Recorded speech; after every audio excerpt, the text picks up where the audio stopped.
Gi-aprubahan sa Commission on Higher Education ang umento sa tuition fee sa 14 ka mga private higher education institution dinhi sa Central Visayas. Sa hirantang detalye sa report ni Alan Domingo. Nabtana mo si Chris May Ikunas gamit tabang siyang inahan nga nanginabuhi sa tabo sa Plaza Sugbo. Samtang naghiwa siya sa Baguio Beans nga ibaligya silang pwesto, nahingawa siya sa iyahang pag-eskwela kay may uminto ang iyang tuition sa college. Si Chris May magsikanyar na sa kursong nursing, busa gihuna-huna niya ang kahimtang siya maginikanan nga nanginabuhi isip mag-uuma nga mutugbong sa syudad aron ipamaligya ang ilang abot sa umahan nga mao'y gikuhaan usab sa galastuhan sa iyang pag-eskwela. Before kay 55, ganyan, 54, and then karon nga year is ni 65 na siya ako. 65? Okay, apin na nakanan mo Miscellaneous. na per semester? Per semester. Maning kamot lang sir. Kutob sa tong mahimo, support lang mi sa among mga anak. Gipahibaw sa Commission on Higher Education kung CHED Region 7 nga gi-aprubahan na nila ang aplikasyon sa 14 ka mga private higher education institution sa Central Visayas nga moepekto sa pag-abli sa klase.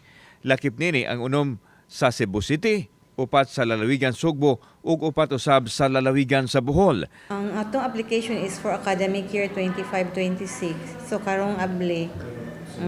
Pero ang minawan, awal mga private school, di ba? Okay, naaman ni siya timeline nga gi-follow.